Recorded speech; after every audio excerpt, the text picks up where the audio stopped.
আমাদের এই গল্পটা প্রথম সিজন আপলোড করা হয়েছিল সকল পার্ট মিলে। এবার দ্বিতীয় সিজন আপলোড করছি সকল পার্ট দিয়ে, মানে একসাথে সম্পূর্ণ গল্পটা। নেহার যখন জ্ঞান ফেরে তখন সে নিজেকে বিছানায় আবিষ্কার করে। ওকে ঘিরে বাড়ির সব লোকেরা দাঁড়িয়ে আছে। নেহা সবার দিকে তাকিয়ে জিজ্ঞেস করতে যাবে এখানে আমি কীভাবে এলাম, কিন্তু নেহাকে কিছু জিজ্ঞেস করার আগেই নেহার মা বলল, কি হয়েছে তোর? হঠাৎ করে তুই তোর ছোট চাচাদের বাড়ির সামনে অজ্ঞান হয়ে পড়েছিলি? নেহা কিচ্ছু বলে না, চোখটা সে বন্ধ করে। চোখের সামনে বাচ্চা থাকে কিছু সময় আগে ঘটে যাওয়া ঘটনা। বুকটা তার থক করে ওঠে। চোখের সামনে বাচ্চা থাকে মুজিবের রক্তাক্ত লাশ আর আফার সোহাগের মুখটা। সেই সাথে কল্পনায় বিরোচিত হতে থাকে অচেনা সেই লম্বা টুপিওয়ালা লোকটার কথা। কেমন যেন কাঁপুনি দিয়ে উঠল তার সব। এখানে আমি কিভাবে এলাম? কেন সে আমাকে বাঁচালো? নাকি আরাফদের সাথে আগে তার শত্রুতা ছিল? কে ও? নেহা এক মনে কথাগুলো ভেবেই চলেছে, কিন্তু কোনো উত্তর সে পায়নি। রাফিন মাথা নিচু করে বসে আছে। ওর সামনে বসে আছে পুলিশ কমিশনার ও আরও কয়েকজন উচ্চপদস্থ কর্মকর্তা। কমিশনার সুবীর ঘোষ রাফিনের ব্যান্ডেজ মুখশ্রীতে শরীরের দিকে তাকিয়ে বলে, তোমাকে সব কারা করেছে? রাফিন কোনো কথার উত্তর দেয় না। ওর মনে কেবল ডেঞ্জার বয়েজ গ্যাং নিয়ে নানা রকম কথা ভেবে চলেছে। তাই রাফিন বিষণ্ণ মুখ নিয়ে সুভাষী ঘোষের উদ্দেশ্যে বলে, স্যার আমি জানি না, গাড়ি নিয়ে আসছিলাম, হঠাৎ রাস্তায় ওরা আমাকে দাঁড় করায়। ওদের মুখ আমি চিনি না, কারণ সবার মুখে কাপড়ে ঢাকা ছিল। আমি নামতেই ওদের মধ্যে কেউ এসে আমার মাথায় জোরে আঘাত করে। আমি অজ্ঞান হয়ে পড়ে যাই। তারপর যখন জ্ঞান ফেরে তখন একটা জঙ্গলের মধ্যে নিজেকে হাতে পায়ে দড়ি দিয়ে বাঁধা অবস্থায় দেখি। তাহলে তুমি বেঁচে ফিরলে কিভাবে?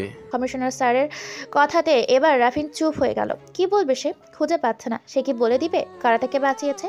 যদি বলি তাহলে পুরো কেসটাই না কেমন যেন গুলিয়ে যাবে। রাফিন চুপ করেই বসে রইল। কি হলো মিস্টার রাফিন, কিছু বলছেন না যে? আসলে স্যার আমি নিজেও জানি না কিভাবে কি হয়েছে। ওরা আমাকে মারতে যাবে তখনই পিছন থেকে আমাকে আবার কে যেন মাথায় জোরে বাড়ি দেয়। আমি ওখানেই জ্ঞান হারাই।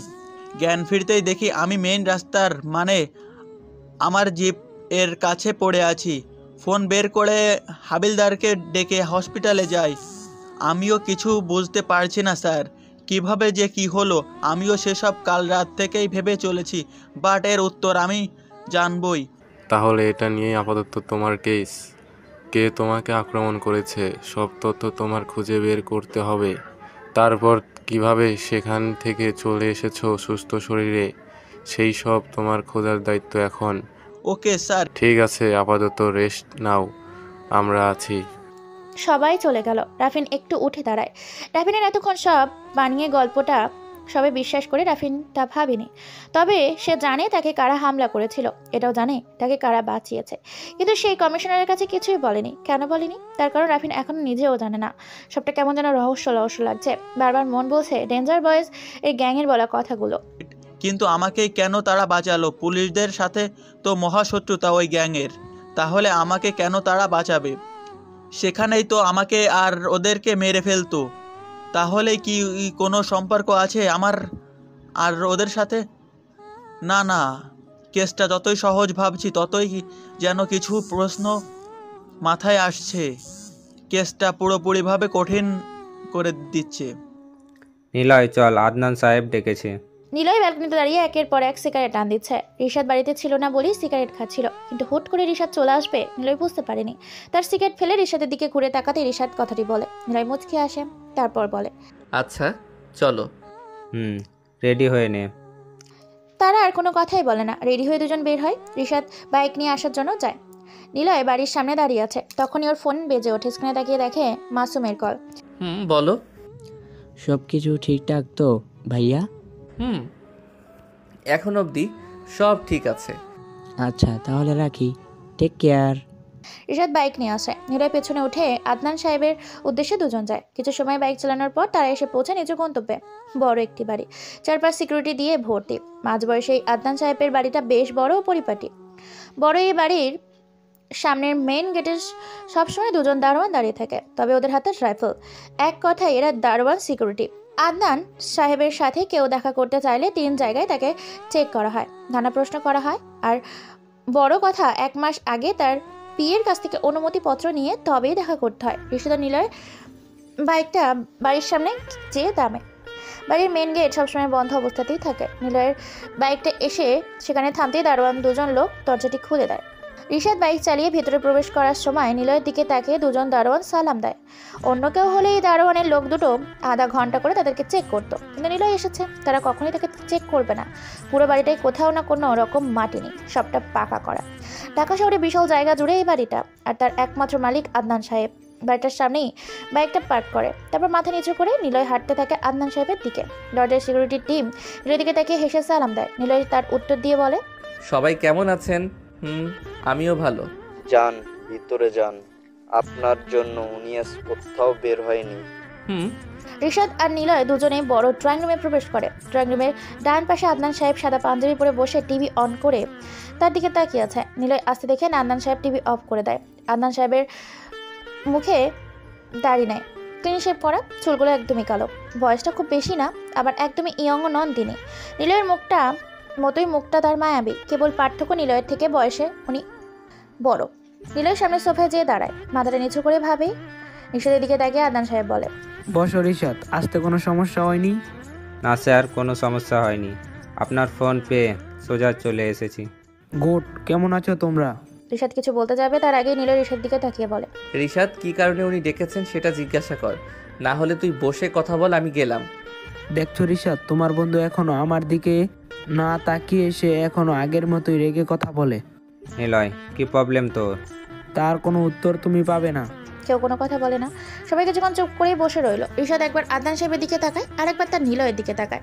নিলয় মাথা নিচু করে আঙুল ফোটাতে লাগলো, আর আদনান সাহেব নিলয়ের দিকে তাকিয়ে আছে।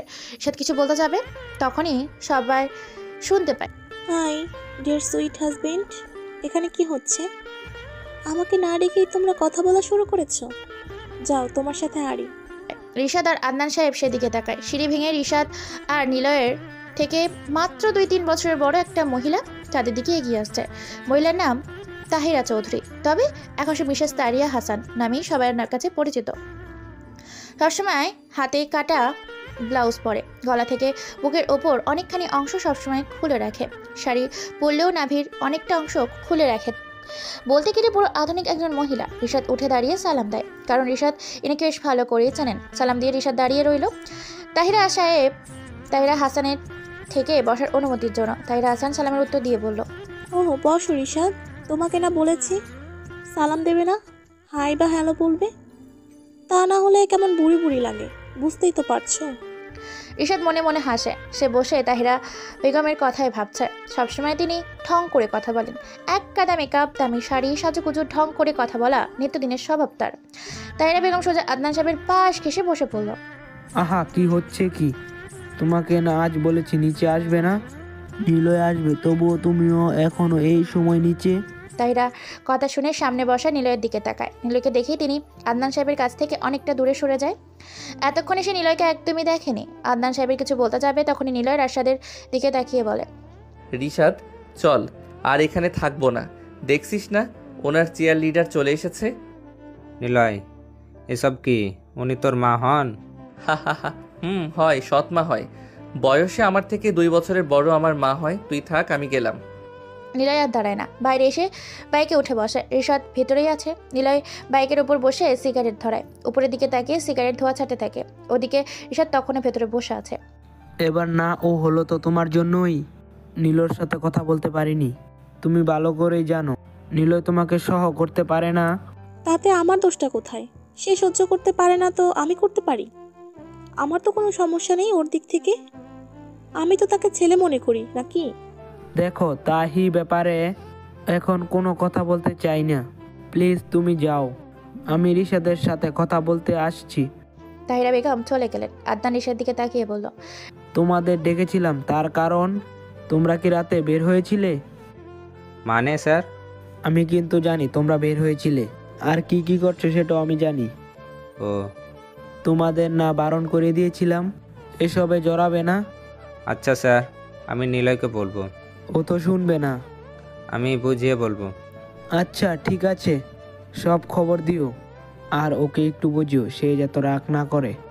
আচ্ছা স্যার। রিশাদ বের হয়। বাইরে এসে দেখে নিলয় বাইকের উপর বসে সিগারেট খাচ্ছে। রিশাদ এবার কিছু বলে না, কারণ নিলয় যখন রেগে থাকে রিশাদ তখন কিছু বলতে পারে না। রিশাদকে দেখে নিলয় সিগারেট ফেলে দেয়। রিশাদ বলে, তোকে মানা করার পরও তুই কালকে ডেলাস বয়েজ এর যোগ দিয়েছিলি। আঙ্কেল সেটা জানে। তো তো মানে তুই কি তোর মায়ের কথা শুনবি না? চল বাসায় যাই, কাল ভার্সিটিতে যেতে হবে তো। রিশাদ কোনো কথা বলে না। রিশাদ এখন জানে নিলয় ভার্সিটিতে গেলে আগের মতোই সমস্যা হবে না, কিন্তু আরাব এবার সমস্যা না করলেও নিলয়ের সমস্যা করবে এটা শিওর। নিলয় আর রিশাদ বাইক চালিয়ে নিজেদের বাড়ির কাছে চলে আসে। কাছে আসতে দেখে রাফিন সাহেব ওদের বাড়ির সামনে পায়চারি করছে। মাথায় তার ব্যান্ডেজ, হাতে পায়ে কালশিটের দাগ। রাফিন ভ্রু কুচকে তাকায় তার দিকে, কারণ ওদের কাছে দামি বাইক দেখে রাফিন বেশ খানিকটা অবাক চোখেই তাকিয়ে আছে। স্যার আপনি এখানে? তোমাদের সাথে দেখা করতে এলাম। কেন জানি না মনে হচ্ছিল তোমাদের সাথে কথা বললে ভালো লাগবে। কখন এসেছেন? কিছু সময় আগে। তোমরা কোথায় গিয়েছিলে? জি স্যার, একটু নেহাকে দেখতে গিয়েছিলাম। ও তাই এত দামি বাইক কার? রিশাদ কিছু বলে না, নিলয়ের দিকে তাকিয়ে শুকনো চোখে। নিলয় মুচকি এসে বলে, বাইকটা আমাদের বন্ধুর, একটু ধার নিয়েছি, সে এখনই আসবে নিতে। দাঁড়ান ফোন করি। হোম। নিলয় পকেট থেকে ফোন বের করে। কিছু সময় পর একটা কালো জ্যাকেট পরা ছেলে রিক্সা করে নিলয়ের সামনে এসে নামে। নিলয় মুচকি এসে বলে, এই নাও তোমার বাইক। কি ভাই, বাইকটা এনেছ? সেই কখন নিছো আর এখন দিলে? আচ্ছা ঠিক আছে, আবার লাগলে বইলো। রাফিন ছেলেটার দিকে তাকায়, পা থেকে মাথা অবধি ভালো করে দেখে। এই ছেলে নিলয়ের থেকে বয়সে ছোট, কিভাবে বন্ধু হতে পারে? সেটি বাইকের স্টার্ট দিতে যাবে, তখনই রাফিন থামিয়ে বলে, এই ছেলে দাঁড়াও, তোমার নাম কি? জি মাসুম। তোমার কণ্ঠটা আমার একটু চেনা চেনা লাগছে। খুব মনোযোগ দিয়ে হয়তো কোথাও তোমার কণ্ঠটা শুনেছিলাম। আমি তো আপনাকে প্রথম দেখছি, হয়তো কোথাও ভুল হচ্ছে। হতে পারে, আচ্ছা যাও। মাসুম চলে যায়। রাফি নিলয়ের দিকে তাকিয়ে বলে, কি ব্যাপার, ভিতরে যেতে বলবে না? চলুন স্যার। স্যার নয়, এই ভাই বলো। তোমরা গ্রাম থেকে এসেছো, আর গ্রামকে আমি অনেক ভালোবাসি। চলো উপরে যাওয়া যাক। নিলয়ের সাথে রাফিন উপরের ঘরে এসে নিলয় কেমন যেন উসখুস করছে, কারণ রাফিন নিলয়ের সাথে সম্পর্ক করার চেষ্টা করছে, আর এটাই বড় সমস্যা। পুলিশকে নিলয় সবসময় এড়িয়ে চলে। দেখা যাক পরে কি হয়। আচ্ছা স্যার, অনেকক্ষণ ধরে আপনাকে একটা কথা জিজ্ঞেস করব ভাবছি, কিন্তু বলতে পারছি না। রিশাদ নিলয়ের বিছানায় বসতে যাবে, তখনই রিশাদ কথাটি বলল। রিশাদের মুখে কথাটি শুনে রাফিন কিছুটা কপাল কুঁচকে তাকায়। নিলয় রুমে নেই। নিলয় ওদের জন্য কফি বানাতে গিয়েছে। রিশাদ আরাম করে বসতে বসতে নিলয় 3 মগ কফি নিয়ে হাজির। রাফিন দেখে কফি বাড়াতেই রাফিন বলল, বাহ, ইনোসেন্ট ছেলে কফিও বানাতে পারে দেখছি। তোমাকে দেখলে তোমার ওপর কেউ রেগে থাকতে পারবে না। কিন্তু আরাফ যে কেন শুধু শুধু তোমাকে র্যাগিং করে বুঝলাম না। রাফিনের মুখে নিলয়ের ব্যাপারে এমন কথা শুনে রিশাদ একটু শব্দ করে হেসেই দিল। রাফি রিশাদের দিকে তাকায়, আর হাসি দিয়ে রিশাদ নিলয়ের দিকে তাকায়। নিলয়ের চোখ দুটো গোল গোল করে রিশাদের দিকে তাকাতে রিশাদ থেমে যায়, আর রিশাদ মনে মনে বলে, আপনি যদি জানতেন নিলয় আসল রূপ, তাহলে আর একটা বলতেন না। রাফিন রিশাদের হাসির কারণ জানতে চাওয়ার আগেই বলল, স্যার আপনাকে ওই কথাটা জিজ্ঞেস করি, যেটা জানতে চাইছি এতক্ষণ থেকে। ওহ হ্যাঁ, বলো কি কথা? আপনার মাথায় ব্যান্ডেজ আর হাতে কেমন কালশিটের দাগ দেখেছি, কিন্তু কেন? ওহ, এসব মাথায় চোট পেয়েছিলাম বাইক থেকে পড়ে গিয়ে। বাইকে থেকে পড়ে গিয়েছিলেন? তাহলে হাতে কোনো দড়ি দিয়ে শক্ত করে বাঁধা দাগ পড়ে আছে। মনে হচ্ছে আপনার দুটো হাত কেউ শক্ত করে বেঁধে রেখেছিল অনেকক্ষণ। রাফিন চুপ হয়ে যায়, কিছু যেন বলতে যেও পারল না। কফির মগে কয়েকটা চুমুক দিয়ে নিলয়ের দিকে তাকায় রাফিন। ওরা দুজন রাফিনের দিকে উৎসুক দৃষ্টিতে তাকিয়ে আছে। রাফিন একবার ভাবলো সত্যি ঘটনা বলে দিবে, আর ভাবলো যদি তারা আবার কাউকে বলে দেয়। রাফিন কেমন যেন অহেতুক চিন্তায় পড়ে গেল। নিলয় বলল, সত্যিটা বলুন স্যার, আমরা খালি শুনবো। বলছো তাহলে? স্যার বলুন আপনি, আর সমস্যা হলে থাক, বলতে হবে না। আচ্ছা শোনো, তোমাদের আমি মিথ্যা বলেছি। আসলে কাল রাতে আরাফের দলের ছেলে শাফিন আমাকে ধরে নিয়ে গিয়েছিল। কি? তারপর কি হলো? ওরা আমাকে মেরেই ফেলতো, কিন্তু রাফিন চুপ হয়ে যায়। কফির মাগে চুমুক দিয়ে রাফিন নিলয় আর রিশাদের দিকে তাকায়। দুজনে উৎসুক জনতার মতো তার দিকে চেয়ে আছে, যেন এমন কাহিনী এর আগে কখনোই শোনেনি। রাফিন কফিটা শেষ করে উঠে দাঁড়ায়, টেবিলের উপর মগটা রেখে আবারও ঠিক জায়গাতে এসে যায়। তারপর একটু নিঃশ্বাস নিয়ে বলে, নিলয়, কিন্তু তারা আমাকে মারতে পারেনি। পারবে কিভাবে? আপনি এমনিতেই হ্যান্ডসাম, পারবে বা না কেন? আপনি তো পুলিশ, আর আপনার কাজই তো অপরাধের বিরুদ্ধে লড়াই করা। আপনার মতো পুলিশ অফিসারকে ওরা তুলে নিয়ে গেছে ভাবা যায়? ওরা সব মাটিতে পড়েছিল। ওরা কই এখন? হসপিটালে নাকি থানায় স্যার? না রিশাদ, আমি কিছুই করিনি। আমাকে যখন কপালে পিস্তল ঠেকিয়ে মারতে যাবে তখনই একটি গ্যাংয়ের ছেলেরা এসে আমাকে ওদের থেকে বাঁচায়। গ্যাং মানে কি? গ্যাং নাম ডেঞ্জার বয়েজ গ্যাং। গ্যাংয়ের ছেলেদের মধ্যে যে নেতৃত্ব দিচ্ছিল সে আমার সামনেই একটা ছেলেকে মেরে ফেলে, আর বাকি দুজন মনে শাফিনকে ছেড়ে দেয়, পরে আমাকেও বাঁচিয়ে ছেড়ে দেয়। ও, ডেঞ্জার বয়েস আবার কারা স্যার? এর মুখে এমন কথা শুনে রিশাদ আবারও শব্দ করে হেসে দিল। নিলয়ের আগে দৃষ্টিতে রিশাদের দিকে তাকাতে রিশাদ থেমে যায়। রাফিন রিশাদের দিকে তাকিয়ে বলে, কি ব্যাপার, তুমি নিলয়ের কথা শুনে এভাবে হাসলে? যেন নিলয় খুব ভালো করেই গ্যাংটাকে চেনে। আরে ভাই, ওই গ্যাংটাকে নিলয়ের মতো হাবাগোবা লোক আমি নিজেই তা চিনি না। নিলয়, তোমরা কি কোনোদিন নাম শোনোনি এই গ্যাংয়ের?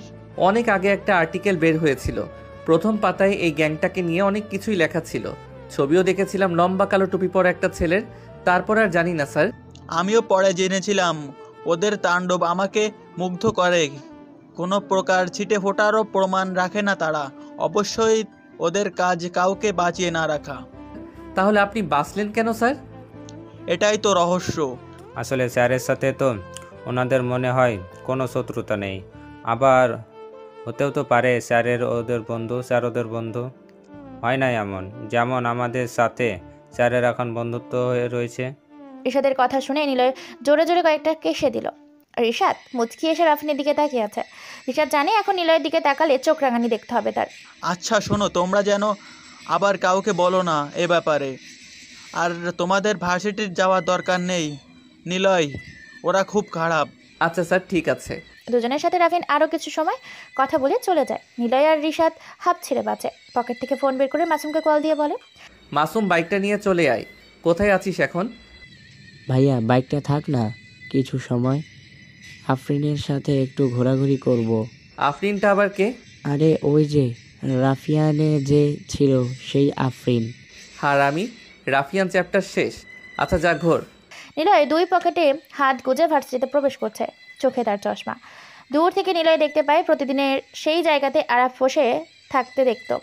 হ্যাঁ, সেখানে আর তারা নেই।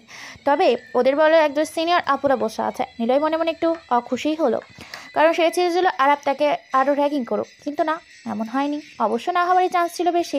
নিলয় মেয়েগুলোকে একটু সামনে আসতেই শুনতে পায় ওদের মধ্যে লিডার গোছের একটা মেয়ে গিটার হাতে গান গাইছে। ও পোলারে পোলারে তুই অপরাধী রে, আমার যত্নে গোড়া ভালোবাসা পৃথিবীতে ফিরাইয়া দে। আমার ভালোবাসার সাথে খেলার অধিকার তোর দিয়েছে কে? এখন তুই সালা অপরাধী, তোর ক্ষমা নাই রে। নিলয় কপাল কুচকে তাকায় ওদের দিকে একটু। ভার্সিটি লাইফের সবসময় বড়ই অন্যরকম। যা ইচ্ছে ক্যাম্পাসে সিনিয়ররা অনেক কিছুই করতে পারে, গায়ে ওঠাতে পারে, আবার কোনো ধরনের পোশাক। নিলয় ক্রস করতেই গানটা থেমে যায়। যে গাইছিল সে নিলয়কে ডাক দেয়। নিলয় ওই সেক্সি পোলা মিস্টার নিলয়, আরাফের প্রধান শত্রু। মেয়েদের জামা পরবা নাকি?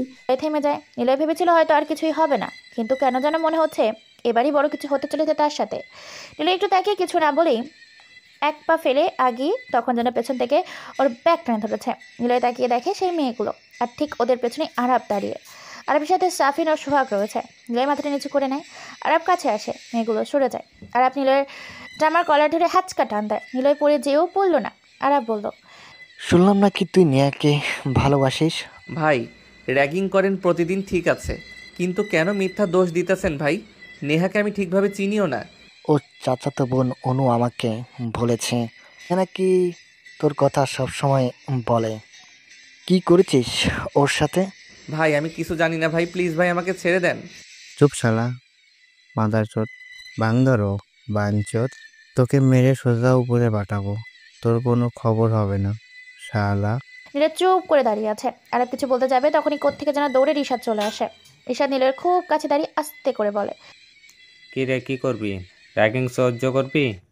নিলয় মুচকি এসে বলে, রিশাদ ভাই তখনই বলে, ভাই ওকে ছেড়ে দেন, ও কিছু জানে না ভাই। কেন শুধু আমাদের র্যাগিং করেন আপনারা? তো সমস্যা কোনো? ওই বেটাকে আজ ল্যাংটা করে খালি মেয়েদের প্লাজো পরে বাসিটি ঘুরাবি, আর নিলয়কে পুরো হিজড়ে বানিয়ে মেয়েদের টিস করার ব্যবস্থা কর। আরাফের কথা শুনে সবাই জোরে জোরে হেসে ওঠে। নিলয় প্রায় কাঁদতে কাঁদতে বলে, ভাই আমাদের দয়া করেন, আমাদের সাথে এমন করবেন না। আপনাদের কি ক্ষতি করেছি আমি? কেন এমন করেন? আমি কখনো আর আসবো না ভার্সিটিতে। চুপ শালা, তুই নিয়াকে কেড়ে নিয়েছিস আমার থেকে, তোকে তো এমনি এমনি ছেড়ে দিব না, দেখি তোকে কে বাছায়। তুই নিধি, নিলয়কে তুই নিয়ে যা, চারি পরিয়ে দিস, আর নারী যদি কোনো পুরুষকে দর্শন করে তাহলে কোনো কেস নেই, ওকে তোরা পুরুষ দর্শনও করিস। চুপ শালা, তুই সবসময় বালের মতো কথা বলিস, যা ভাগ। আমরা রিশাদকে নিয়ে যাচ্ছি। নিধি নিলয়কে নিয়ে যায়। নিলয় বারবার বলতে থাকে, আপু প্লিজ আমাকে ছেড়ে দিন, আপনারা এমন কেন করছেন, আপনারা এরকম করতে পারেন। ওই মাহি, এবারটা তো বেশি কথা বলে, যা তো তোর শাড়িটা আন। আর শোন গাট্টুর ছেলে, আমরা হলাম এইখানকার লোকাল, পুরো ভার্সিটি আমাদের দখলে, আমরা যা বলবো তাই। আমাকে ছেড়ে দিন আপু প্লিজ, আপনাদের তো কোনো ক্ষতি করিনি। তুই করিস নাই, তবে আরাফের জন্য আমি সব করতে পারি। আমি আরাফের সত্যিকারের ভালোবাসা। আর নেহা তো জাস্ট টাইম পাস, তাকে কাজ করতে পারলে আরাফ পুরোপুরি ভাবে আমার। নিলয়ের কোনো কথাই কেউ শোনে না। হঠাৎ সবাই থেমে যায়। নিলয় সবার দৃষ্টি খেয়াল করে সেদিকে তাকায়, দেখে কালো রঙের দুটো পাজেরো গাড়ি আর দুটো বডিগার্ড ভ্যান প্রবেশ করে। নিলয় অবাক হয়ে তাকায়। গাড়িগুলো নিলয়ের খুবই পরিচিত।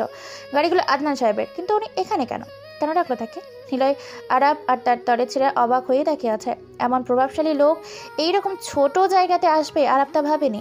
সবাই তাকে এক নামে চেনে, কিন্তু উনি এখানে কেন? গাড়িটা সোজা রিশাদের কাছে চলে যায়। আদনান সাহেব গাড়ি থেকে নামার আগেই আরাব রিশাদের জামার কলার ছেড়ে দেয়। আরাব জানে আদনান সাহেব যতটা প্রভাবশালী তার থেকেও বেশি পাওয়ারফুল। ঢাকা সিটির সব প্রফেশন ও নেতা উনি যথেষ্ট 2 মিনিটে কিনে নিতে পারে, তবে ডেঞ্জার বয়েজ গ্যাং ছাড়া। আরাব মনে মনে এসবই ভেবে চলেছে। রিশাদ আরাফের দিকে তাকিয়ে বলে, নে এবার আমাকে মারবি না? দেখি কত সাহস তোর। আমার আঙ্কেল উনি, আর ভালো চাস তো নিলয়কে ছেড়ে দে। আরাব রিশাদের কানের কাছে মুখ নিয়ে বলে, আজ তুই বেঁচে গেলি আর আমাকে তুই করে বলার শাস্তি পাবি কালই। আরাব রিশাদের কথা বলে নিধিকে ইশারা করে নিলয়কে ছেড়ে দিতে। নিলয় জোরে হেঁটে রিশাদের পেছনে এসে দাঁড়ায়। আরাফের দিকে তাকিয়ে নিলয় মুচকি আসে। আরাব কিছু বলতে যাবে, আদনান সাহেব তখনই বলে ওঠে, তোমার নাম আরাফ তাই না? তোমার বাবা একজন মেয়র, তোমার চাচা একজন বড় রাজনীতিক বীর, তোমার ওই চাচার ছেলে কি যেন নাম? ও হ্যাঁ, অর্ক। ও নাকি ঢাকা সিটির টপ মাস্তান। এসবের জন্য তোমাকে ছেড়ে দিচ্ছি না। তোমাকে একটা সুযোগ দিলাম, চরিত্রটা ঠিক করো, না হলে পরে কিন্তু তোমার জন্য তোমার পরিবারের সদস্যদের সমস্যা হতে পারে। যাও সামনে থেকে। আদনান সাহেবের কথা শেষ হতেই আরাবকে টানতে টানতে সাফিন নিয়ে চলে যায়। রিশাদের দিকে আরাব চেয়ে থাকে। রিশাদ মুচকি এসে মনে মনে বলে, সালা, আমাদের দিকে কেন তাকাচ্ছিস? বড় খেলোয়াড় তো আমার পেছনে যে দাঁড়িয়ে আছে এই হ্যাংলা ছেলে। আদনান সাহেবের গাড়িতে করে ওরা দুজন চলে যায়। আরাব কেবল ফাল করে তাকিয়ে থাকে সেদিকে। আরাব ফোন বের করে, ফোনে থাকা অর্ক ভাইয়া বলে সেভ করা নাম্বারে কল দেয়। ওপাশ থেকে রিসিভ হতেই আরাব বলে, ভাইয়া, 3 জনকে মারতে তুমি কত টাকা নিবা? ওপাশ থেকে অর্ক বলে, কি বলছিস এসব? মানে কি হয়েছে?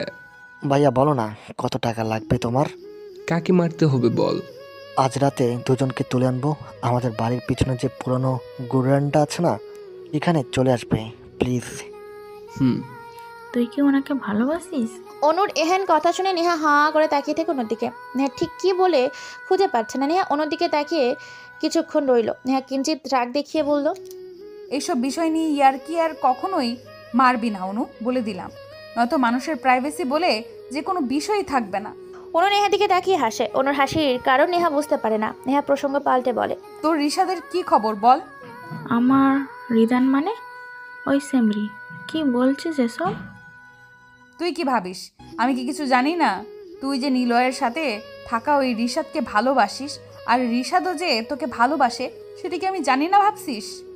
তো জানলে জানবে, তাতে কি হয়েছে? তুই যে নিলয়কে ভালোবাসিস সেটা তো বলিস না। আমি কেন ভালোবাসতে যাব? এ মা, তাই নাকি? তাহলে সারাদিন যে বলিস নিলয় দেখতে ইনোসেন্ট, কি যেন ওর চোখে আছে অনেক মায়া, ইত্যাদি ইত্যাদি। অনু চুপ থাক, আমি ভাবছি সেই দিনের রাতের কথা। আহারে, কোন দিন? যেদিন তোকে আরাব ভাইয়ার ড্রাইভার রেখে দিয়ে চলে গিয়েছিল? কিন্তু এটা ভেবে পাচ্ছি না তুই সব দেখার পরও বাড়িতে কেন বলিস নাই।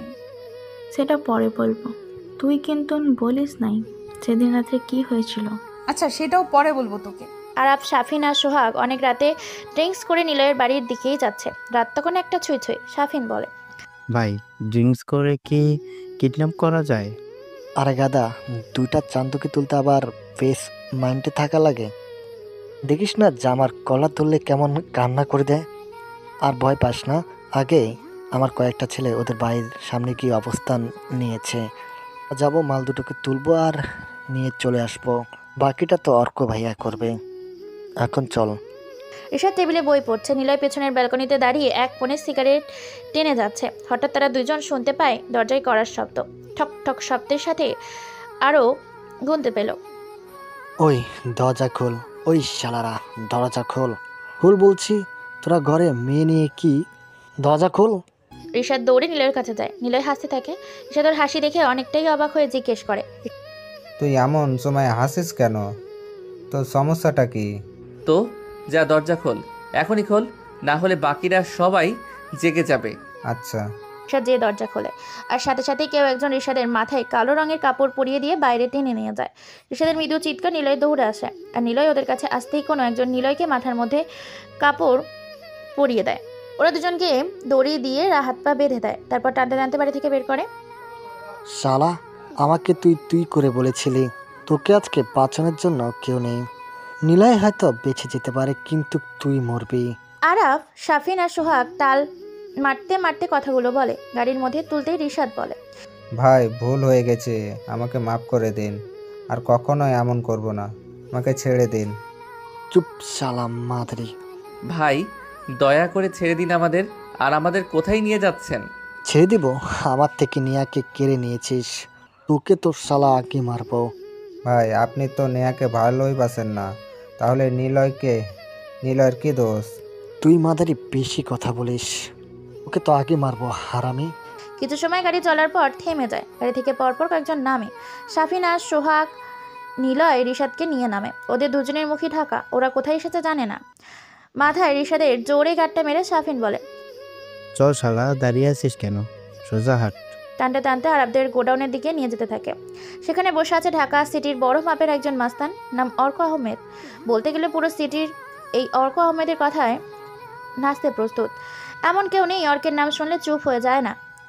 কোনো জায়গায় যদি কোনো পার্টি মারামারি করে, সেখানে যদি অর্ক যায় তবে সব কিছুই ঠান্ডা। গোডাউনের মেন ফটকে বড় শাটার টানা। শাটার দুটোর একটা আধা খোলা হয়ে আছে। ভেতরে একটা 10 ওয়াটের লাল বাতি জ্বলছে মাথার ওপর। সেই সাথে মাছের গতিতে ঘুরছে একটা সিলিং ফ্যান। সেই ফ্যানের ঠিক নিচে একটা টেবিলে 5টা মদের বোতল, মাংস, চানাচুর, স্প্রিট আরও অনেক কিছু আছে। সেই সাথে এক গাদা সিগারেটের প্যাকেট। টেবিলের 3 পাশে বসে আছে 3 জন লোক। অর্কের ডান হাত, বাম হাত সজীব ও মুকুল। অর্ক সচরাচর খুব কমই ড্রিঙ্কস করে, দেখতে পুরো ললিপপ বয়ের মতো। হুট করে দেখলে মনে হবে কোনো গানের মডেল হবে এই অর্ক দুটো ঠোঁট দুটো কিঞ্চিত লাল, চুলগুলো সাদা লাল কালার করা আর বড় স্পাইক করা।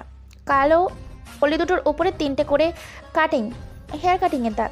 মুখে ছোট ছোট করে খোঁচা খোঁচা অল্প দাড়ি। গায়ে সবসময় স্টাইলের ঢিলে শার্ট, যার দামি 5,000 টাকা। অ্যাশ কালারের একটি গাবারি, আর পায়ে বাজারের দামি লোফার।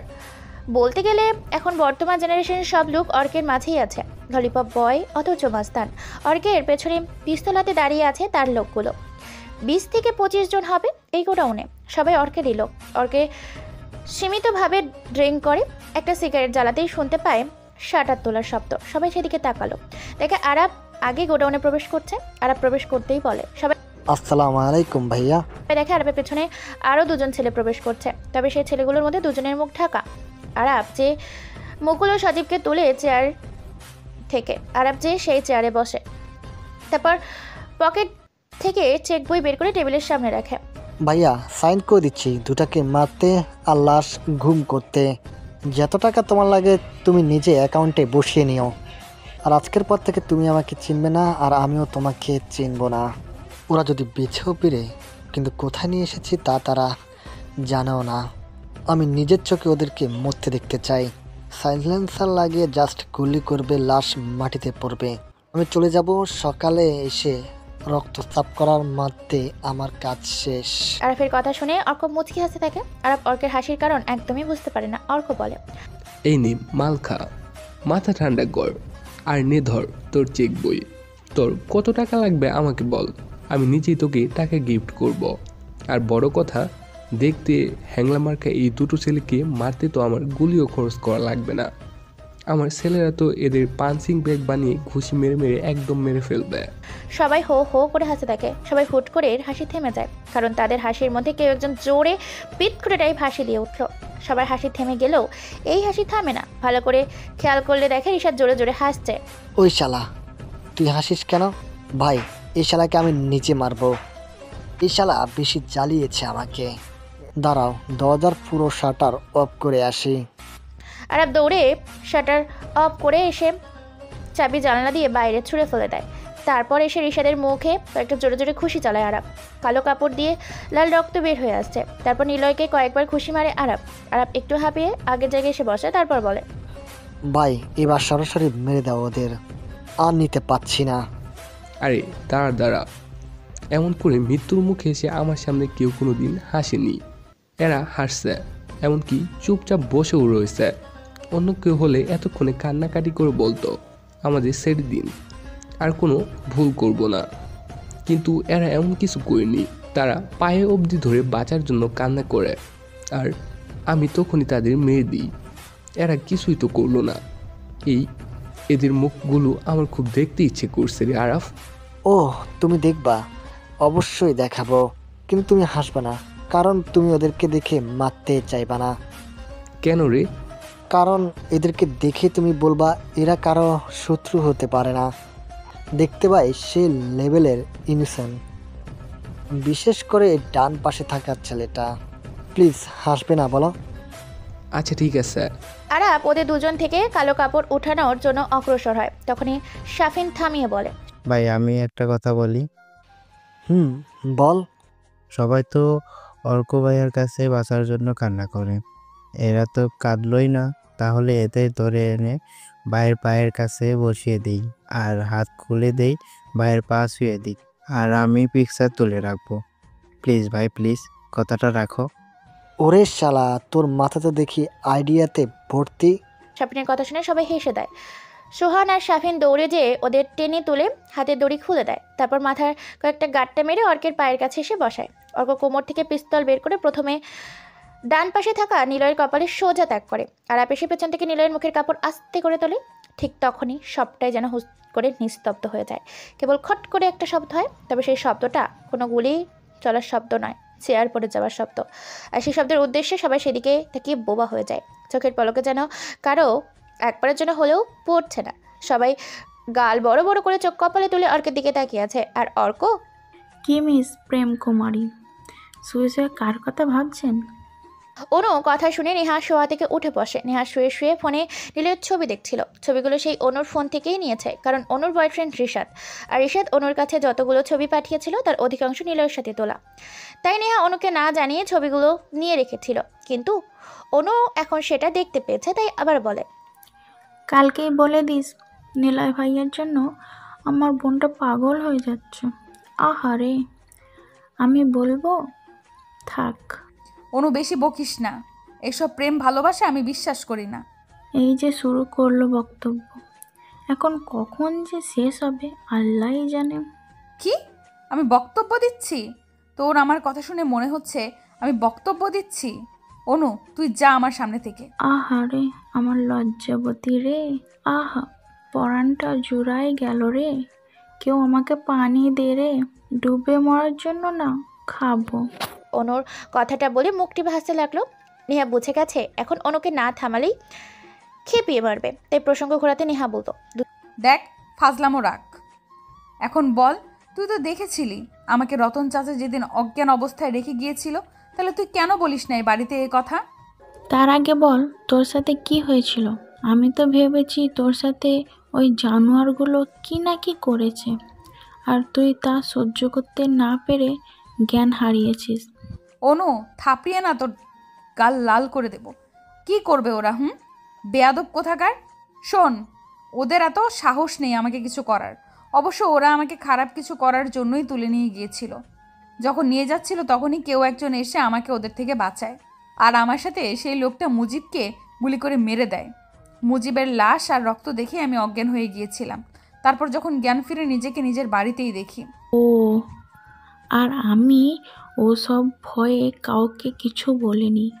তবে যখন তোকে ফেলে চলে যাচ্ছিল আমি দৌড়ে তোর কাছে যেয়ে চিৎকার করি, সবাই আসে, আর সবাই আসতেই আমি বলি তুই কি জোরে চিৎকার করে অজ্ঞান হয়ে গেছিস। সবাই ভেবেছে তুই ভূত দেখে এমন করে পড়ে আছিস। দুজনে আরও কিছুক্ষণ নিলয় আর রিশাদকে নিয়ে কথা বলে, হাসাহাসি করে। দুজন মেয়ে দুটো ইনোসেন্ট ছেলেকে নিয়ে সঙ্গিয়ে স্বপ্ন বোনার অপেক্ষাতে বিভোর হয়ে হাসাহাসি করে। আর ওইদিকে নিলয়ের মুখে কাপড় তুলতেই অর্ক চেয়ার পিছনে ছুঁড়ে পড়ে যায়। পুরো শরীর অর্কের কাঁপতে থাকে। হাতের কাপড়ই কখন যেন মাটিতে পিস্তলই পড়ে গেছে, অর্ক তা খেয়াল করেনি। সবার সামনেই অর্ক নিলয়ের সামনে হাঁটু গেড়ে বসে হাত জোর করে কিছু বলতে যাবে, তখনই আরব দৌড়ে এসে পিস্তল হাতে তুলে বলে, অর্ক ভাইয়া, এসব কি করছো তুমি? এভাবে হাত জোর করে বসে রইলে কেন? মারো ওকে, এক্ষুনি মেরে শেষ করে দাও তুমি। অর্কর ইশারাতেই সজীব যে অর্কের গালে কুশ্বে চড় দেয়, আর বাকি সবাই অর্কের পেছনে এসে অর্কের মতো করেই বসে পড়ে মাথা নিচু করে। অর্ক আরাফের দিকে তাকিয়ে বলে, শালা বাইন, তুই এই কাকে তুলে নিছিস? কেন ভাই, এই তো আমার শত্রু, একে মারার জন্য তো তোমাকে ডাকলাম। অর্ক দৌড়ে যেয়ে আরাফের গালে আরও 2টা চড় দেয়। তারপর ছুটে এসে নিলয়ের সামনে আবার আগের মতো বসে হাত জোর করে বলে, হারামি, কুত্তা, শুয়োর, ওকে চিনিস তুই? ইনি তোর সাথে শত্রুতা করবে বল? তোর মতো মানুষের সাথে ইনি কথা বলেছে, এটাই তো অনেক। আর ইনি জেচে পড়ে কারোর সাথে শত্রুতা এমনকি বন্ধুত্বও করে না। আরে ভাই, তুমি ওর জন্য আমাকে মারলে কেন? কে ও? সময় থাকতে এখনই মাপ চেয়ে নে, না হলে আমি কিন্তু তোকে আর বাঁচাতে পারবো না। ভাই, ও ছোট, ওকে প্লিজ তুমি মাফ করে দাও। ও তোমাকে চিনতেই পারেনি। ভাই, কে ও? আরে শালা, ওনার নাম নিলয়। তুই নিলয় ভাইকে তুলে নিছিস। রাস্তায় তোর লাশ পড়ে থাকিনি বলে তোর ভাগ্যটা অনেক ভালো দেখছি। বাইরে যা, যে দেখবি তোর আর আমার পুরো বাড়িটাই স্নাইপার দিয়ে ঘেরা আছে। ইনি যদি বেঁচে না ফেরে আমাদের আর নিঃশ্বাস নেওয়ার সুযোগ থাকবে না। ওর নাম নিলয়, আমি জানি। আরে গাধা, ইনি এই দেশের টপ মাস্তান of the rock star, the dangerous boys গ্যাংয়ের লিডার। আরাব ছুটে এসে অর্কের পাশে এসে বসে পড়ে। শাপিন দৌড়ে শাটার খোলার চেষ্টা করে, আর সোহাগ জানালার কাছে চাবি খোঁজার চেষ্টা করে, কিন্তু ওরা ব্যর্থ হয়ে দৌড়ে অর্কের পেছনে এসে হাত জোর করে বসে পড়ে। আরাব বলতে থাকে, ভাইয়া, সরি ভাইয়া, আমাকে মাফ করে দিন, আমি আপনাকে চিনতে পারিনি। ভাইয়া প্লিজ মাফ করে দিন। আরাফের কথা শেষ হতেই রিশাদ ধীরে ধীরে মুখ থেকে কাপড় তোলে। অর্ক আরও অবাক হয়ে তাকিয়ে থাকে সেদিকে। আরাফের দিকে তাকিয়ে গালি দিয়ে বলে, আরে আরাফ, তুই কি করছিস? কি পুরো ডেঞ্জারাস বয়েজ গ্যাং এর মেন লিডারদের ধরে এনেছিস? তুই বেঁচে আসিস কি করে? ভাই, ওরা ছোট, ওরা ভুল করে ফেলেছে, আপনারা মাফ করে দিন প্লিজ। ওরা আর কখনোই এমন করবে না। নিলয় মাথা নিচু করেই বসে থাকে। এখন অবধি সে কোনো কথাই বলেনি, কেবল সবকিছু মাথা নিচু করে শুনে চলেছে। আর এদিকে রিশাদ নিজে পড়ে থাকা পিস্তল হাতে তুলে নেয়। তারপর নিলয়ের ফোনটা অনেকক্ষণ হলো বাজছে, কিন্তু কেউ তুলছে না। রাফিন সাহেব কয়েকবার গাড়ি থেকে নেমে বাড়ির সামনে পায়চারি করেও নিল, কিন্তু কারো কোনো প্রকার দেখা নেই। অবশ্য এত রাতে নিলয়রা ঘুমিয়ে পড়লেও পড়তে পারে, তবে রাফিন খুব একটা চিন্তিত না। তবে নিলয়ের সাথে তার দেখা করার খুবই দরকার, তাই এই রাত 12টার সময় কখনো নিলয়ের সাথে রাফিনে দেখা করতে আসতো না। রাফিন পকেট থেকে ফোন বের করে আবার কল দিল, কিন্তু সে আগের মতোই বেজেই চলেছে। না, আর সহ্য করতে পারছি না, যাই হয় হবে, এবার বাড়িতে ঢুকে পড়বো। রাফিন কথাটা ভাবতে ভাবতেই মেন গেট যেয়ে হাত লাগাতেই গেটটা দরজা খোলা পেল। রাফিন একটু অবাক হয়, কারণ এত রাতে মেন গেটের দরজা আধা খোলা আছে। রাফিন এতক্ষণ খেয়ালই করেনি। আচ্ছা, চোর এসেছিল নাকি? রাফিন কথাটা ভাবতে ভাবতে বাইরের সিঁড়ি বেয়ে নীলের ফ্ল্যাটের দিকে গেল। দূর থেকে নীলের রুম থেকে বাইরে আলো আসতে লাগলো, দরজাও খোলা। এটা নিশ্চয়ই কোনো চোরের কাজ। শালা এত রাতে চুরি করতে এসেছে, আজ ওর অবস্থা হবে। রাফিন কথাটা বিড়বিড় করে বলে ধীর পায়ে এগিয়ে যেতে থাকে। দরজার কাছে আসতেই দেখে সবকিছু ঠিকঠাক, আলো জ্বলছে একটা, টেবিলে বই মেলে আছে, নীলয়ের ফোন বিছানায় পড়ে আছে। রাফিন একটু জোরেই শব্দ করে রাখে, নিলয়, নিলয়, রিশাদ, কোথায় তোমরা? কেউ কি বাড়িতে নাই? কেউ আছো? রাফিনের কোনো প্রশ্নের উত্তর সে পায় না। পুরো রুম জুড়ে আনাচে কানাচে সব জায়গাতে এসে খোঁজ করলো, কিন্তু কাউকে সে দেখতে পেল না। যখন বের হয়ে আসবে তখন রাফিন দরজার সামনে অনেকগুলো পায়ের ছাপ, ধুলো জামা পায়ের ছাপগুলো দেখে রাফিন ঘাবড়ে যায়। দ্রুত হেঁটে সে নিচে আসে। নিচে আসতেই চায়ের দোকানে থাকা সেই বয়স্ক লোকটার থেকে রাফিন দেখতে পায়। রাফিন বলে, আচ্ছা চাচা, নিলয় আর রিশাদকে দেখছি না তো, ওরা কই? আপনি কে? আমি রাফিন, থানার সাব ইন্সপেক্টর। ও, তাহলে আপনাকে বলাই যায়। কয়েকজন ওনাদের বয়সের ছেলে এসে ওকে তুলে নিয়ে গেছে। আমি যখন বাইরে আসছিলাম প্রকৃতির কাজে, তখন দেখি ওদেরকে কালো কাপড়ে পরিয়ে এই সোজা একটা গাড়ি নিয়ে চলে গেছে। কি, আপনি কিছু বলেননি কেন এতক্ষণ? আসলে মাঝে মাঝেই দেখি ওরা রাতে বের হয়, তাই আমি ভাবছিলাম হয়তো প্রতিদিনের মতো আজও তারা বের হয়েছে। ও শিট, ধন্যবাদ। রাফিন গাড়ি চালিয়ে সেই দিকেই যেতে থাকে। পকেট থেকে ফোন বের করে আগে বাড়িতে কল দেয়। রাফিনের বউ রুহি ফোন রিসিভ করতেই রাফিন বলে, আজ হয়তো বাড়িতে আসতে অনেক দেরি হয়ে যাবে, তুমি খেয়ে ঘুমিয়ে পড়ো। খুব বড় একটা কেসে এসে পড়েছে, রাখি। রাফিন তাড়াতাড়ি করে ফোন কেটে দেয়। রুহি একটা চিন্তিত হলেও কিছু মনে করে না, কারণ সে জানে পুলিশের চাকরি কখন কি ঘটে তা জানা যায় না। তবে রুহি স্পষ্ট বুঝতে পারে রাফিনের কণ্ঠে অনেক বেশি উৎকণ্ঠা। রাফিন থানাতে ফোন করে। রিং হতেই রাফিন বলে, তাড়াতাড়ি এত নাম্বার রোডে গাড়ি নিয়ে তোমরা যারা আছো এখনই সবাই চলে আসো, জলদি। রাফিন গাড়ি চালাতে থাকে। চারপাশটা যেন কেমন লাগছে তার। রাফিন একবার শিওর আজ রাতে নিলয় তার রিশাদকে মারা হবে, খুন করা হবে, আর ওদেরকে যারা তুলে নিয়ে গেছে তারা আরাফ। রাফিন সবকিছুই বুঝতে পেরেছে। মনে মনে ওদেরকে নিয়ে দুশ্চিন্তা করতে থাকে, কিন্তু কোথায় নিয়ে গেছে ওদেরকে রাফিন তা জানে না। কিছু দূর যাওয়ায় থানা থেকে আসা কয়েকজন পুলিশ রাফিনের সাথে যোগ দেয়। রাফিন আরাফদের সহপাঠীদের সাথে যোগাযোগ করে। তারপর ভাই, মাফ চাওয়ার কি আছে? আমরা এখানে 15 জন আছি, আর ওরা দুজন এখনই ওদেরকে মেরে ফেলি। শাফিন উঠে দাঁড়িয়ে কথাটা বলল। নিলয় মাথা নিচু করেই বসে থাকে। এখনো অবধি সে কোনো কথাই বলেনি, কেবল সবকিছু মাথা নিচু করে শুনে চলেছে। অর্ক শাফিনকে কিছু বলতে যাবে তার আগেই রিশাদ নিচে থেকে পড়ে থাকা পিস্তলটা হাতে নেয়। তারপর টিগার ট্রেনে শাট করে একটা গুলি চালায়। কেবল গুলি চালা আর চিৎকার, কোনো শব্দ ছাড়াই কিছুই শোনা যায়নি। থপ করে শাফিনের বডি নিচে পড়ে গেল। রিশাদের চালানো গুলি শাফিনের কপাল ভেদ করে সোজা পেছনের দেওয়ালে গিয়ে লাগে। তারপর আরও একটি গুলির শব্দ শোনা গেল, তবে সেটা আরাফ বা শাফিনের গায়ে লাগেনি। সেই গুলিটা যে লাগে সোজা সোহাগের বুকে, সোহাগও নিচে লুটিয়ে পড়ে। তারপর সব কিছু যেন নীরব হয়ে যায়, কারো মুখে কোনো কথা নেই। লে বসে থেকে উঠে দাঁড়ায়, চেয়ার টেনে বসেও, বাম পায়ের ওপর ডান পা তুলে বসে সবার দিকে তাকায়। সবার দিকে তাকে হা করে তাকিয়ে আছে।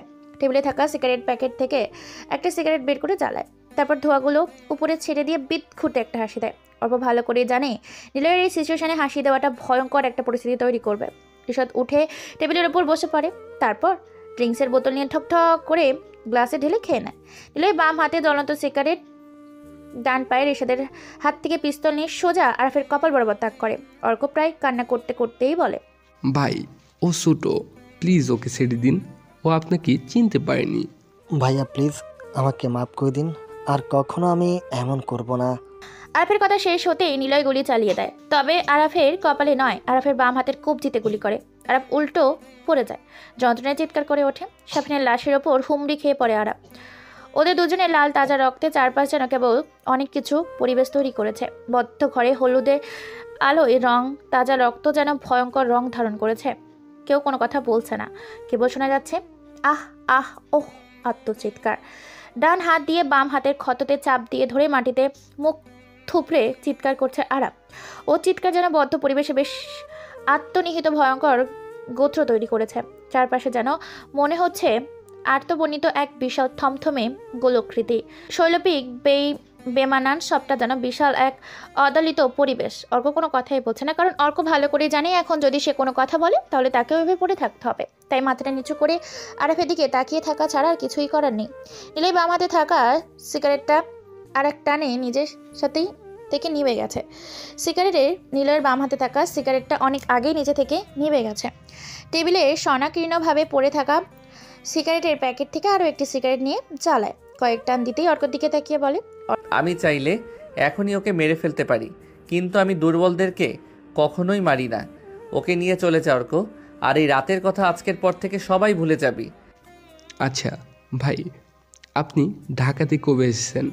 সেটা এখন তোর জানতে হবে না, যা বললাম তা কর, না হলে।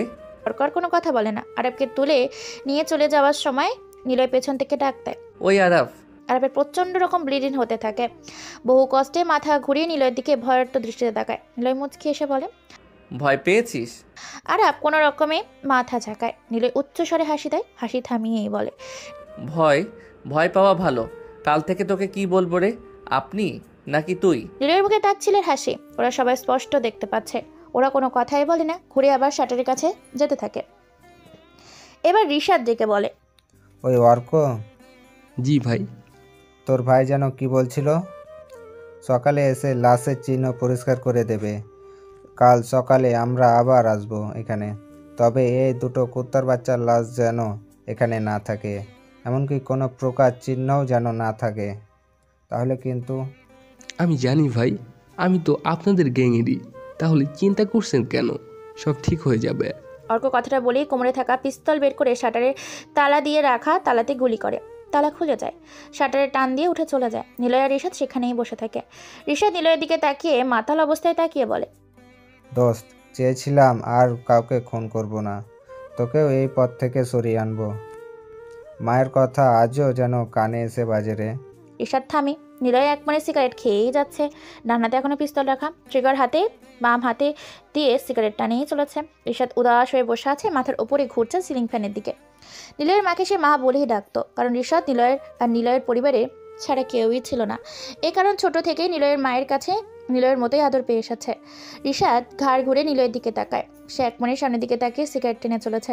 রিশাদ সোজা হয়ে নিলয়ের হাত থেকে সিগারেট কিনে নেয়। নিলয় জানে রিশাদ সিগারেট ছুঁড়ে ফেলবে, কিন্তু না, রিশাদ নিলয়কে একটু অবাক করে দিয়ে সিগারেট টানতে থাকে। নিলয় রিশাদের দিকে তাকায় আর রিশাদ তাকায় নিলয়ের দিকে। দুজন কিছুক্ষণ চুপ থেকে জোরে জোরে হো হো করে হেসে ওঠে। তারপর নিলয় আর রিশাদ পিছনে ঢুলতে ঢুলতে আসছে। রাত তখন 1টা বেজে কয়েক মিনিট হয়েছে। পিচঢালা রাস্তায় অনেক দূর অব্দি ল্যাম্পপোস্টের আলো আর মাঝে মাঝে বড় বড় ট্রাক ছাড়া কিছুই দেখা যাচ্ছে না। রিশাদ মাঝে মাঝে একাই বকে যাচ্ছে। নিলয় কোনো কথা বলছে না, দুই পকেটে হাত গুঁজে নীরব হয়ে ছোট ছোট পা ফেলে এগিয়ে যাচ্ছে। আরবদের বাড়ির পিছনে ফেলে এসেছে, খুব একটা দূরে নয়।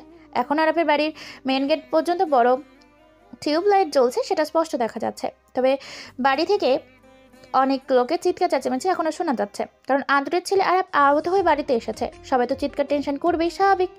নিলয় আর রিশাদ হাঁটছে, মাঝে মাঝে দুজন উচ্চস্বরে হাসছে, আবার চুপ হয়ে হাঁটতে ব্যস্ত হচ্ছে, আবার মাঝে মাঝে রাস্তার পাশে বসে দুজনে গল্প করে নিচ্ছে।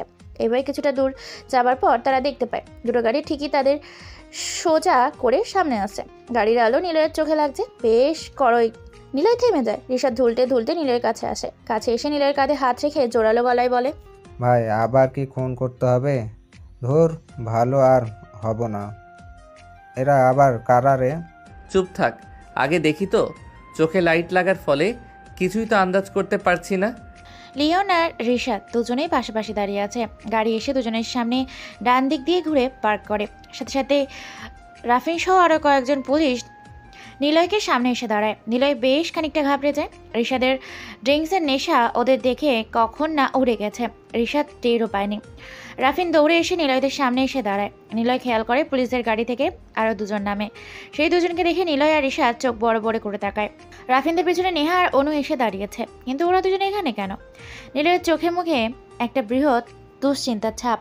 ওদের দুজনকে রাফিনের সাথে দেখে নিলয় অনেক বেশি ঘাবড়ে যায়। রিশাদ চোখও তুলতে পারে না, অন্যদিকে তাকানোর ভয়। তোমরা ঠিক আছো তো?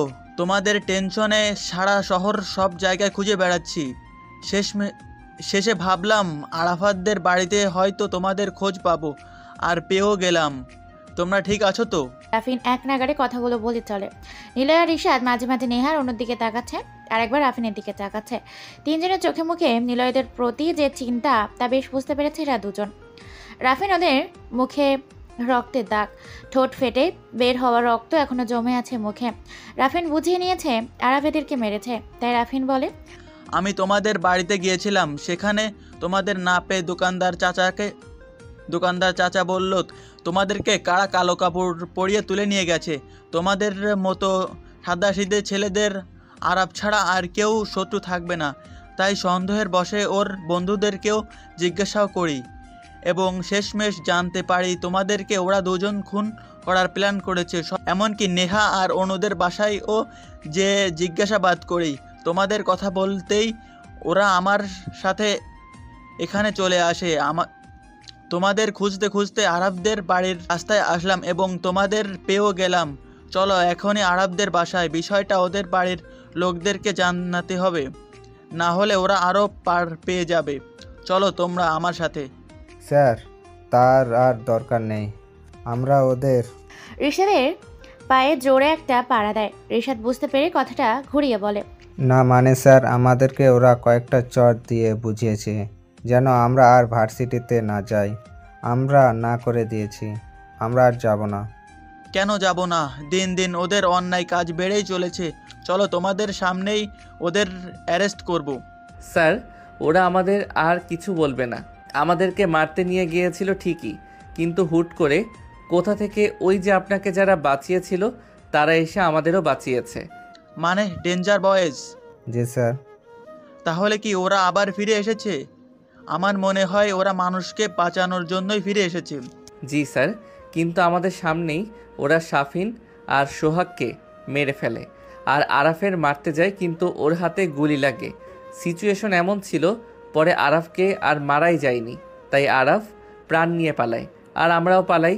দেখেন তো স্যার, আমাদের মুখে সিগারেট আর মদের গন্ধ পাওয়া যাচ্ছে নাকি? রাফিন গন্ধ পেয়ে বলল, তা পাচ্ছি। আরাফরা আমাদের জোর করে এইসব খাইয়ে দিয়েছে, তবে ওরা আর কিছু বলবে না স্যার, ওরা ওদের শিক্ষা দিয়ে চলে গেছে। রাফিন কেমন যেন উসকুস করতে লাগলো। ও ঠিক কী বলবে বুঝতে পারছে না, তবে যা হয়েছে এতে রাফিন পরে কিছু করতে পারবে না, তবে তদন্ত তো করতে হবে। তাই মনে মনে ভেবেই নিয়েছে কাল সকালে আরাবদের বাড়িতে সে সবটা জানার চেষ্টা করতে হবে। অনু ধীর পায়ে ঋষাদের কাছে আসে। অনুর চোখে পানি। ঋষাদ স্পষ্টতা দেখতে পায়। অনু ঋষাদের কাটা গালে হাত দিয়ে কিছুক্ষণ চেয়ে থাকে, জড়িয়ে ধরে। রাফিন, নিলয়, নেহা আর বাকি পুলিশরা এত রাতে দুজন কপতির সবার সামনে এমন করবে কেউ তো আশা করেনি। অনু জড়িয়ে ধরেই কান্না করতে করতে বলল, এত কিছু হয়ে গেছে, একবারও আমাকে কোনো কিছু বলনি? আমাকে কি পর মনে হয় তোমার? তোমার কিছু হলে আমার কি হবে বলো? তোমাকে যে বড্ড ভালোবাসি। নিলয় হাওয়ার মতো তাকায় ঋষাদের দিকে, আর একবার আর চোখে তাকায় নেহার দিকে। নেহা নিলয়ের দিকে তাকিয়ে আছে, নিলয়ও তাকায় সেদিকে। দুজনের মধ্যে চোখে চোখে কথা হচ্ছে। নিলয় মনে মনে বলেই ফেলে, ইস, এমনটা যদি এই মেয়েটা করতো, কিন্তু পোড়া কপালে কিচ্ছু জুটবে না। আর এদিকে নেহা ভাবছে, গাধা ছেলেটা কবে যে বুঝবে তাকেও কেউ একজন ভালোবাসে। রাফিন চারজনের দিকে তাকায়। ঋষাদ আর অনু এখনো একে অন্যকে জড়িয়ে আছে এবং নিলয় আর নেহা দুজন চোখে চোখে কথা বলছে। রাফিন কেসে উঠে বলল, হয়েছে, এটা কোনো প্রেম করার জায়গা না, এখন বাসায় চলো সবাই। সবাই লজ্জা পেয়ে মুচকি হাসতে থাকে।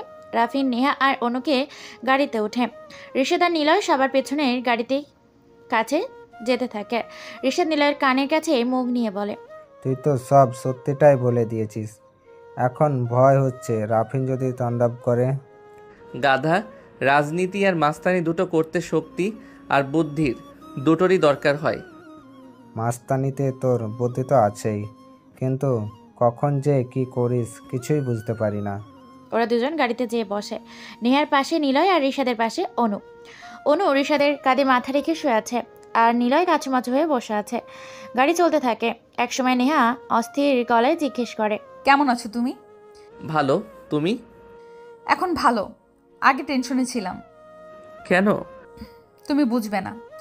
আমি তো খুব ভালো স্টুডেন্ট, বুঝিয়ে একটু বললেই বুঝে যাব। আচ্ছা, তোমাকে ওরা ধরে নিয়ে গিয়েছিল, তুমি কিছু বলনি? আমি কি বলবো? তোমার গভীর চোখ দেখলে তোমাকে অন্যরকম লাগে। এই যে তুমি অনেক ভয়ঙ্কর, কিন্তু চেহারাতে তোমার চোখের দৃষ্টির কোনো মিল নেই। কী রকম ভয়ঙ্কর? আর আমি ছোট থেকে কেউ মারলে আমি কান্না করতে করতে বাড়ি চলে আসি। তুমি অনেক ভালো নিলয়। দুজন পিটপিট করে গল্প করে গন্তব্যে পর্যন্ত নিলয় আর ঋষাদের নামিয়ে রাফিন, অনু আর নেহা চলে যায়। দুজনে বাড়ির পাশে দাঁড়িয়ে আছে। নিলয় বলে, কী রে, অনুর বোন নেহা আমাকে বলিস নাই কেন? আমি তো ভাবতাম তুই সব জানতি। বাদ দে, তুই যে ড্রিঙ্কস করলি তা মাতলামো করলি না কেন? ওদের দেখে টাল সব সামনে নিয়েছিলাম, কিন্তু তুই যেভাবে বিষয়টা হ্যান্ডেল করলি তবুও কেমন যেন ভয় করছে। কিসের ভয়? আমি আছি না। নিলয় আর কিছু না বলে চলে যায়। ঋষাদ হাসতে থাকে। মনে পড়ে ওর সেই দিনের কথা। সেদিন ঋষাদকে ওরা মারছিল, 10 বছর আগের কথা। ঋষাদকে আবারও ভাবিয়ে তোলে। রুদ্র নামের একটা মাস্তান যখন ঋষাদের বোনকে ধর্ষণ করে, তখন ঋষাদ পুলিশের শরণাপন্ন হলেও কেউ তাকে সাহায্য করেনি। ঋষাদের বোন রুষা সেদিন আত্মহত্যা করে। ঋষাদ পুলিশের কাছে রুদ্রের নামে কেস করলেও কেউ সাহায্য করেনি। রুদ্রের লোকেরা ঋষাদকে তুলে নিয়ে যায় আর চরমভাবে মারতে থাকে। সেদিন নিলয় যেয়ে তাকে বাঁচায়। ঋষাদ ভয় পেয়েছিল। সেদিন নিলয় ওর মাথায় হাত রেখে বলেছিল, চিন্তা করিস না, আমি আছি তো। আরাফের বাড়িতে বেশ হইচই শোনা যাচ্ছে। আরাফ আরও 2 জন পুলিশ সহ আরাফকে বাড়ির সামনে এসে দাঁড়ায়। সবাই বাড়ির মধ্যে হইচই করছে। বোঝা যাচ্ছে তারা রাত থেকে ঘুমায়নি। রাফিন ধীর পায়ে এগিয়ে যায়। বাড়ির কাছে আসতেই অর্ক রাফিনকে দেখে ভেতরে চলে যায়। রাফিনকে দেখে আরাফের বাড়ির সবাই চুপ হয়ে যায়। তবে রাফিন প্রবেশ করার আগেই শুনতে পায়, আরাফ, তোকে যে মেরেছে তাকে তো মেরেই ফেলবো, শুধু নামটা বল, দেখে দে আমাদের। তোকে মারে তার বুকের পাটা আছে দেখছি। রাফিন দেখে কথাটি আরাফের চাচাই বলেছে। বড় রাজনীতিবিদ উনি। রাফিনকে দেখে সবাই চুপ হলেও উনি ঠিকই ওনার রাগ প্রকাশের মাধ্যমে হিসেবে বকেই যাচ্ছে। কিছু মানুষ আছে যারা বকার মাধ্যমে রাগ নিবারণ করে। উনি তেমনই এক লোক। ওনার কথা শুনে বোঝাই যাচ্ছে উনি কাল রাতে আসতে ঘটনাস্থলে ছিলেন না, আজ সকালে এসেছেন হয়তো, না হলে এরকম কথা তিনি বলতেন না। রাফিনকে দেখে আরাফের চাচা মিস্টার আদিল সাহেব বললেন, এই যে রাফিন, কি ডিউটি করো? হ্যাঁ, আমার ছেলেদের মেরে যায়। আরও খানিকটা সময় ধরে তিনি বকবক করে। রাফিন সবাইকে বলে, আচ্ছা, আমি কি একবার আরাফের সাথে কথা বলতে পারবো? আলাদা। আলাদা কেন? সবার সামনে বলো। খুবই জরুরি কথা, প্লিজ। আচ্ছা, আরাফকে নিয়ে যাও ওর রুমে। আরাফার নিয়ে রাফিন রুমে আসে। 5 তলা বাড়ির ওপর তলাতে আরাফ থাকে। কোনো একটি রুম ওর। বাম হাতে পুরো বুক দিয়ে ব্যান্ডেজ করা। আরাফের বাড়ির পেছনে একটি বড় সুইমিং পুল। ওই রুমের সাথে একটি অ্যাটাচ ব্যালকানি। সেই ব্যালকানিতে টেবিল সহ চেয়ার পাতা। আরাফ সেই চেয়ারে বসে। রাফিনও যেয়ে সেখানে বসে। ব্যালকানি থেকে সুইমিং পুলের নীলচে পানি স্পষ্ট দেখা যায়। রাফিন সেদিকে তাকায়, তারপর বলল, কেমন আছো এখন? আরাফ কোনো কথা বলে না, কেবল একটি মুচকি হাসে। রাফিন ওর হাসির কারণ কিছুটা হলেও বুঝতে পারে। হাসির কারণ জানতে না চেয়ে বলে, কেমন আছো সেটা আগে বলো। অনেক রাগ জমে আছে আপাতত। যারা তোমাকে মেরেছে। 2 কাপ কফি নিয়ে হাজির বাড়ির কাজের মেয়ে। কখন কফির অর্ডার করা হলো রাফিন জানে না। আসলে বলরকের ব্যাপার বলি কথা। আরাফ বলে, আরাফ কফি খান স্যার? সবটাই বলো, কাল রাতে কি হয়েছে? চমকে ওঠে। আরাফ ভয় পেয়েছিল এই প্রশ্নটাই, কারণ আরাফ জানে না কি উত্তর দিবে সে কি বলবে কাল রাতে তার সাথে কি হয়েছিল। আর যদি বলেও দেয় তাহলে বিপদ আছে। আর বিপদটা যে প্রথমেই অর্ক করবে ওদের উপর, সেটা অর্ক আরাফ ভালোই জানে। রাফিন আবারও প্রশ্ন করে, কি হলো বলো, কাল রাতে কি হয়েছিল? ধোয়া ওঠা গরম কফিতে চুমুক দিয়ে নিল আরাফ কয়েকবার। চোখ দুটো নীলচে সুইমিং পুলের দিকে এখনো। আরাফকে রাফিনের দেওয়া প্রশ্নটা শুনে আরাফের যেন কথা বন্ধ হয়ে যায়। আরাফ প্রসঙ্গ বদলাতে যাবে, তখনই রাফিন বলে, আমি কিন্তু জানি তোমাকে কারা মেরেছে। কথাটা শুনেই অবাক হয়, কারণ রাফিন যদি জানে তাহলে সে আমার সাথে কেন, ওদেরই বা কেন ধরছে না? আমার সামনেই তো আমার লোককে নির্মমভাবে হত্যা করলো। আবার আমরা নিজেই সেই লাশগুলো প্রমাণগুলো সরিয়েছে, তাহলে কেন সে ওদেরকে ধরছে না? আরাফ মনে কথাগুলো বলে রাফিনের দিকে তাকায়। রাফিনের দিকে তাকিয়ে অকারণেই হেসে দেয়। রাফিন বলে, তোমাকে আর তোমার লোকদের ডেঞ্জার বয়েজ গ্যাংয়ের লোকেরাই মেরেছে, তাই না? আরাফের হাত থেকে কফির মগ পড়ে যায়। আরাফ ভয়াত্মক দৃষ্টিতে তাকায় রাফিনের দিকে। রাফিন নির্মল দৃষ্টিতেই তাকিয়ে আছে আরাফের দিকে, যেন রাফিনের কাছে ডেঞ্জার বয়ের গ্যাংটা খুবই সাধারণ কিছু। রাফিনের এমন দৃষ্টিতে আরাফ বেশ বড় রকমের অবাকই হয়। যত ভয় আরাফের বুকে আর চোখে মুখে এসে পলজিত হচ্ছে, সেই প্রশ্নটাই আবারও আরাফের মনে এসে বলতে থাকে। তাহলে কেন ওদেরকে ধরছে না? সবটা যখন ও জানে। আরাফ আর চুপ থাকে না, গড় করে মনের মধ্যে থাকা প্রতিনিয়ত বিড়বিড় করে বলা কথা যুগল বলেই ফেললো। জানেন যখন ওদেরকে ধরছেন না কেন? ওরাই তো আমার সামনে আমার লোকদের খুন করেছে। তাহলে ধরুন না আর ওদেরকে জিজ্ঞাসা করুন, তাহলে তো ওরা বাকিটা বলে দিবে। কিন্তু ওরা কারা? আমি তো ডেঞ্জার বয়েজ গ্যাংয়ের কোনো লোকদেরই চিনি না। মানে? তুমি কি ওদের মুখ দেখেছিলে? রাফিনের প্রশ্নটা শুনে আরাফ চুপসে যায়। হাজারো কথা মনের মধ্যে এসে চিলে পাখির মতো উড়ে বেড়ালো। মুখে নামক পরিশ্রিত বস্ত্র দিয়ে সেই কথিত শব্দ শ্রবণ বের হয় না। দেখেছিলাম তো ওদের মুখ। শান্ত শিষ্ট দুজন পুরুষ ছেলে, কিন্তু তারা চরিত্রে ভয়ঙ্কর। মনে মনে কথাগুলো বহুবার বললেও মুখ দিয়ে তা বের করার সাহস নেই। তাই আরাফ বলল, না দেখিনি, ওরা মুখ ডেকেই ছিল। লম্বা কাপড়ে মুখ ঢাকা ছিল ওদের, তাই দেখতে পাইনি। কিছু বলার আগে সাট করে কয়েকটা গুলি মারে, আর গুলি লেগে আসে আমার লোকদের গায়ে। তোমাদের সাথে আরও কি কেউ ছিল? আচ্ছা, অর্ক ভাইয়ের কথা বলে দেব? না না, বলা যাবে না। অর্ক একটা গ্যাং চালালো। অর্কর দায়িত্ব এই নিলয় দা মাফিয়া কিং। যদিও অর্ক ভাইয়ের কথা বলি তাহলে ডেঞ্জার গ্রুপ অবধি পুলিশ পৌঁছে যাবে। যখনই যাবে তখনই ওরা আমাকে মেরে ফেলবে। না না, বলবো না কিছু। কি হলো আরাফ? বিড়বিড় করে কি বলছো? বলো, কেউ ছিল আর? না স্যার, আর কেউ ছিল না। আমরা 5 জন ছিলাম, 2 জন নিলয় আর রিশাদ, আর আমরা 3 জন। ওকে, কোথায় হয়েছে খুনগুলো সেটা তো আমাদের বলো। ওই যে ডান পাশে পুরনো গোডাউন দেখছেন, ওখানে। ওকে আরাফ, রেস্ট নাও। তদন্তের জন্য তোমাকে আবার হয়তো চালাতে পারি। নিলয়দের বাসেই যাবি? ওর কথা শুনে নেহা চমকে ওঠে। কি বলবে ও বুঝতে পারছে না। সরাসরি যদি আমি বলি চলো যাব, তাহলে অনু এখন থেকেই খাপানো শুরু করবে। আবার যেতেও তো মন চাচ্ছে, তাহলে কি বলবো? নেহা একাই কথাগুলো বলে চলেছে আস্তে আস্তে। অনু আবার নেহাকে ধাক্কা দিয়ে বলল, কি হলো বল, যাবি? বাড়িতে বলেছি বিকালে এক ফ্রেন্ডের বাসায় যাব, তুই যাবি আমার সাথে? তাই আম্মু কিছু বলেনি। এখন তুই না গেলে কিন্তু আমারও যাওয়া হবে না। রিসাদ যেতে বলেছে, চল না আপু।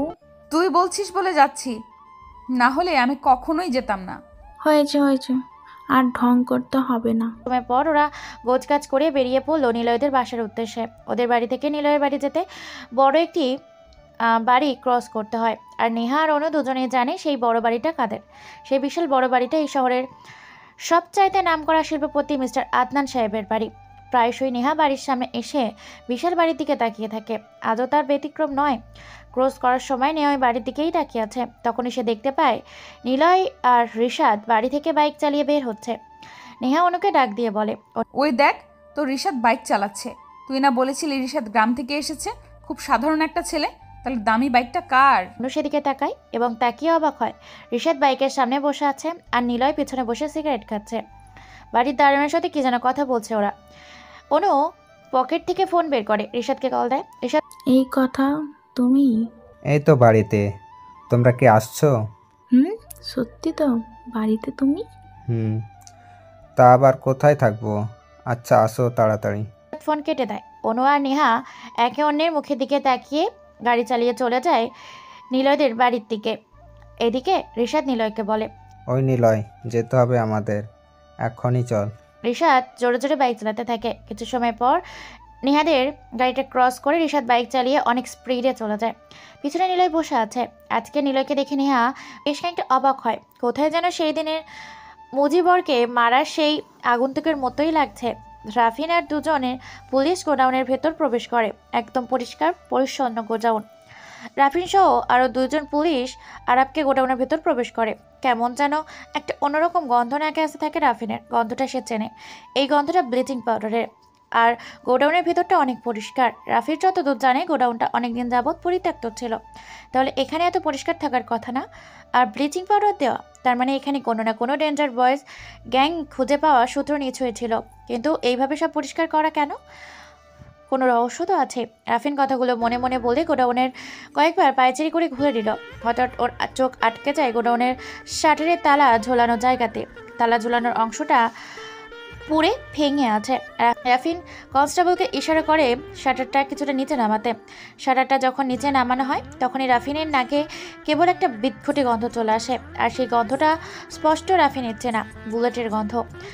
আর তাছাড়া ওর আশেপাশে এখনও গান পাউডার পাওয়া যাচ্ছে। রাফিনের হাতে হাত কভার পরে নিয়ে সেগুলো সংগ্রহ করে। রাফিন আন্দাজ করেই ফেলেছে প্রমাণ লোপাটের জন্য এমন হুট করে সব কিছু পরিষ্কার করা হয়েছে। তবে তাড়াহুড়োতে এখানে প্রমাণ মুছতে সে ভুল করেছে। স্পষ্ট হয়তো এই শাটারে ওই গ্যাংয়ের লোকদের হাতের ছাপ থাকবে। আর যদি না থাকে তাহলে বদ্ধ গোডাউনে তারা এলো কী করে? অবশ্যই এটা খোলা বা লাগানোর জন্য তো হাত ব্যবহার করা হয়েছে। রাফিন থমকে দাঁড়িয়ে শাটারের দিকে তাকিয়ে কথাগুলো বলছে বিড়বিড় করে। তারপর স্বাভাবিক হয়ে সেই স্থান ত্যাগ করে। বেশ কিছু সময় হলেও নীলয়দের বাড়ির দরজায় কলিং বেল বেঁধেই চলেছে। রিশাদ প্রায় দৌড়ে এসে দরজা খুলে দেয়। দরজার সামনে দাঁড়িয়ে আছে নেহা আর অনু। রিশাদ ওদের দুজনকে দেখে হাসি দেয়, কিন্তু ওদের দুজনের মুখটা বেশ গম্ভীর। রিশাদ অনুর হাত ধরে ভিতরে প্রবেশ করে। খুব পরিপাটি একটি বাড়ি ও রুমের মধ্যে সব কিছু বেশ দামি। সেগুলো নেহা অনুদের বাড়িতেও নেই। নেহার চোখ চলে যায় বেলকনির চেয়ারে বসে কেউ বই পড়ছে। নেহা সেদিকে এগিয়ে যায়, দেখে নিলয় বই হাতে বসে আছে, চোখে গোল চশমা, মায়াবী দুটি চোখও তনুশ্রী।